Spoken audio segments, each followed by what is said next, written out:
ഇന്നെൻ്റെ 7-ാം മാസത്തിലെ ചെക്കപ്പിൻ്റെ ദിവസമാണ് കേട്ടോ. രാവിലെ നേരത്തെ ഇറങ്ങിയാലേ വൈകുന്നേരമൊക്കെ ആകുമ്പോഴത്തേന് വീട്ടിലെത്തുള്ളൂ. അതുകൊണ്ട് തന്നെ ഞങ്ങളൊരു 10:10ൻ്റെ മുന്നേ ഞങ്ങൾ ഇറങ്ങിയിട്ടുണ്ടായിരുന്നു. ഓട്ടോക്കാണ് പോയിട്ടുണ്ടായിരുന്നത്. സാധാരണ ഹോസ്പിറ്റലിൽ എത്തിയാൽ ഇരിക്കാൻ പോലും സ്ഥലം ഉണ്ടാവില്ല. പക്ഷേ ഹോസ്പിറ്റലിൽ എത്തിയപ്പോൾ സത്യം പറഞ്ഞാൽ അന്തം വിട്ടുപോയി. ആരുമില്ലായിരുന്നു.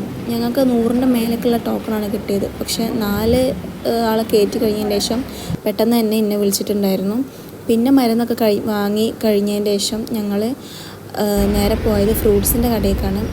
അവിടെ നിന്ന് നാരങ്ങയും പേരക്കൊക്കെ വാങ്ങി കഴിഞ്ഞതിന് ശേഷം ബേക്കറിയിൽ പോയി. ബേക്കറിയിൽ നിന്ന് കുറച്ച് ബേക്കറി ഐറ്റംസൊക്കെ വാങ്ങി കഴിഞ്ഞതിന് ശേഷം ഉണക്കമ്മീൻ വിൽക്കുന്ന സ്ഥലത്തേക്കാണ് പോയത്. അവിടെ നിന്ന് അതൊക്കെ വാങ്ങി ആവശ്യമുള്ളതൊക്കെ വാങ്ങി കഴിഞ്ഞതിന് ശേഷം ഒരു പലഹാരക്കടയുണ്ട്.